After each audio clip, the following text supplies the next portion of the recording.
الله يسعدك يا رب إن شاء الله. والله شوف يا عزيزي، أنا شفت كلامك هذا وشفت الكلام الثاني اللي كاتبه إنه ما في بنات ومستقيمات، الحين صاروا الحياة صارت تخوف. والله شوف يا حبيبي، هذا أول خلينا ناخذ الموضوع بشوية هدوء. ما هو معقولة تختزل البنات الموجودات عندنا. خلينا نقول احنا في السعودية مثلا، البنات اللي في السعودية كلهم من بنات سعوديات أو بنات مقيمات عندنا. مو معقولة تختزل هذا الكم الهائل من البنات في سلوك 10% منهم.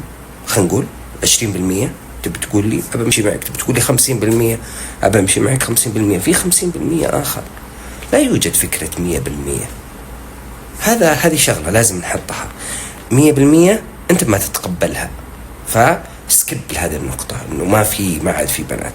الشغلة الثانية، إن سلمنا بهذا الكلام معناه إنه ما في شباب. بنات يقولون نفس الكلام، بعض البنات يقولون نفس الكلام، ما عاد في شباب. لا الحياة ما هي كذا. هذه شغلة. الشغلة الثانية، لا يوجد مجتمع ملائكي، لا يوجد شخص ملائكي. أنت تتطلب، بعض الناس يتوقع أنه يبغى أنثى بالريموت كنترول، زوجة يحطها يأقتها مي بآلة، هي ما هي فرن تحط درجة الحرارة فوق ولا تحت وتحط كذا وتحط مؤقت ويعطيك 15 دقيقة، نص ساعة، ساعتين ويرن لا، ما هي بكذا الحياة. لا، لابد نستوعب أصلا فكرة أنه مدام فيه أخذ وعطاء، في اختلافات، في تقصير، في رغبات، في أشياء لن تكتمل 100%. الحياة اللي 100% مزعجة. في مطبات، في أشياء. الواعي كيف يقلل هذه المطبات، الواعي اللي كيف يقدر يتغاضى عن بعض الظروف. كذا تمشي الحياة. لا يوجد، ما تتوقع أنه إذا الأنثى، يعني احنا حتى متزوجين نقول لهم لا تتوقع أنه الحياة وردية 100%، ولكن أنت تقدر تخليها يعني قد ما تقدر فاتحة بحياتك وبوجهك وبطلتك وبطلعتك. أحيانا خصوصا الرجل، أنا دائما أقول الرجل أنت مصدر شوية، لا مصدر التوازن النفسي للعائلة. أنا وجهة نظري. طيب، فإحنا اتفقنا. ثاني شيء انه ما في احد مجتمع، فلا تتوقع انه واحدة بتجي تفصلها تفصيل. لابد انه في زي ما انت في اخطائك هي عندها اخطاء. هذه النقطة. النقطة الثانية، نجي عند فكرة انه لا، في شيء ثالث ايضا او الرابع، انه لا تشوف بمجتمع معين ضيق.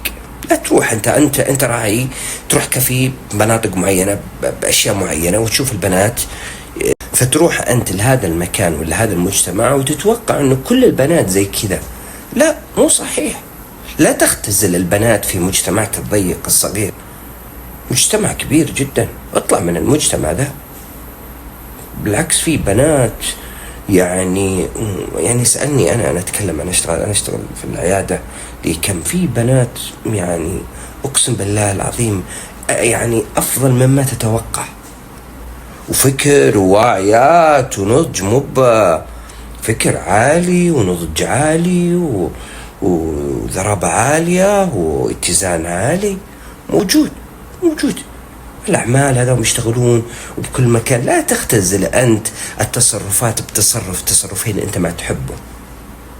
بعض الناس يشوف البنات مثلا كاشفات يقول البنات ما عاد فيه. لا تختزل هذا الكلام، مو معناها كذا. لا، أنا أعرف أنا أعرف بنات أقسم بالله العظيم خريجات شريعة وخريجات تحفيظ قرآن. اترك موضوع شريعة، خريجات تحفيظ قرآن الآن توها متخرجة لها سنتين وحافظ القرآن ما زالت، وكاشفة وواعية وناضجة ولو بتاخذ بالشكل الظاهري، لو تشوف شكلها تقول لا شكلها عام. ولكن هذا الإنسان اللي محدود الفكر اللي بياخذ بالشكل الظاهري.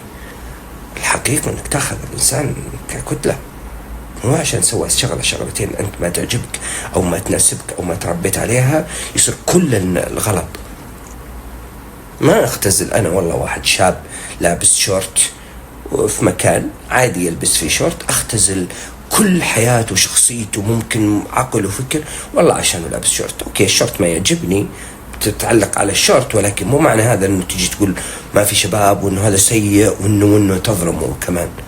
نفس الحكاية البنات، فاهم؟ شيء معين نتكلم بحدود الأدب والذوق، ما نتكلم عن لا. ونفرض جدلا إنه في واحدة سيئة، 2 3 4 5 سيئات جدا، أنت هذا المجتمع لا تحكم عليه في كل المجتمعات، لا تحكم بكفي في مكان معين في شارع معين يبدأ هذا يصير نظرتك للحياة كلها.